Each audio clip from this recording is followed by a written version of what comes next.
Right. పసుపు రైతుల పరిస్థితి చూస్తే గుండె తరుక్కుపోతుందన్నారు ఎమ్మెల్సీ కవిత. నిజామాబాద్ పసుపు మార్కెట్ యార్డును సందర్శించిన ఆమె రైతుల సమస్యలను అడిగి తెలుసుకున్నారు.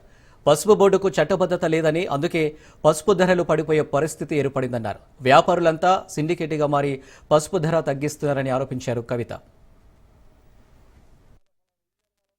5 సంవత్సరాలు కాలాబేరీ చేశారు. 5 సంవత్సరాలు అట్లనే చేస్తాను. స్పైక్ బోర్డు పెట్టాం. అయ్యా మేము పట్టించారు. ఇది గొలుసు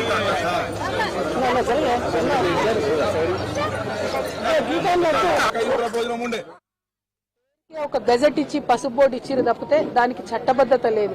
దాంతో ఇప్పుడు ఏమైతున్నది, రైతులకు ధర పడిపోయేటటువంటి పరిస్థితి ఉన్నది. ఒకవేళ పసుపు బోర్డు నిజంగా పార్లమెంట్ లో బిల్లు పెట్టి పాస్ చేస్తే బయట దేశాల నుంచి వచ్చేటటువంటి నాసి రకం పసుపు దిగుమతిని తగ్గించుకోవచ్చు. దానివల్ల మన రైతులకు ఇక్కడ లాభం జరిగి ధర పెరిగేటటువంటి ఆస్కారం ఉంటుంది. అదేవిధంగా ఇక్కడ పసుపు పరిశ్రమలు పెట్టవచ్చు. దానివల్ల ఇంకా కూడా పసుపుకు రేట్ వచ్చేటటువంటి ఆస్కారం ఉంటుంది. అవన్నీ పోయినా ఏదన్నా ఒక సీజన్లో పంట ఖరాబ్ అయినా రైతులకు మద్దతుగా ఉండేందుకు 15,000 మద్దతు ధర ఇస్తే ఆ భయంతోనన్న వ్యాపారులు మరి వీళ్ళని కరెక్ట్ గా చూసుకునే అవకాశం ఉంటుంది. ఇవాళ ఇవేమీ లేనందుకు ఇక్కడ మొత్తం మార్కెట్లో వ్యాపారులంతా కూడా సిండికేట్ అయిపోయినరు. మొత్తానికి మొత్తం ధర తగ్గిస్తున్నారు. ప్రభుత్వం మెయిన్ గా పట్టించుకోకపోవడంతో ఈ పరిస్థితి వస్తుందని నేను భావిస్తా ఉన్నా. ఇవాళ నేను ముఖ్యమంత్రి రేవంత్ రెడ్డి గారిని మా నిజామాబాద్ పసుపు రైతుల తరఫున విజ్ఞప్తి చేస్తా ఉన్నా. మీరు ఈ నిజామాబాద్ ప్రాంతానికి వచ్చినప్పుడు ఎన్నికల ప్రచారంలో మీరైనా రాహుల్ గాంధీ గారైనా పసుపుకు మేము 12,000 ఇస్తామని చెప్పారు. పసుపు ఎంత కమ్ముడు అయినా సరే మీకు తక్కువ పడితే ఆ మిగిలిన అమౌంట్ బోనస్ ఇస్తామన్నారు.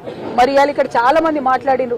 8,000 కమ్ముడు అయింది, 7,500 కమ్ముడు అయింది, 10,000 కమ్ముడు అయింది. ఆ మిగతా అమౌంట్ ఏదైతే ఉంటుందో మీరు బోనస్ ఇవ్వాలని చెప్పి నేను డిమాండ్ చేస్తా ఉన్నా.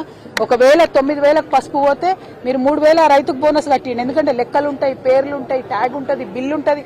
మోసం జరిగే ఆస్కారం ఉండదు. మీ దగ్గర డేటా లేదనేటటువంటి పరిస్థితి ఉండదు. వచ్చిన ప్రతి రైతు కూడా మార్కెట్ యార్డుకు రికార్డ్ అవుతుంది. కాబట్టి పసుపు రైతులకు బోనస్ ఇవ్వాల్సిందిగా రాష్ట్ర ప్రభుత్వాన్ని నేను డిమాండ్ చేస్తా ఉన్నా. పేరుకే ఒక ప్రపోజనం ఉండే పాప మీకు గరివేలకు నడుతుండే.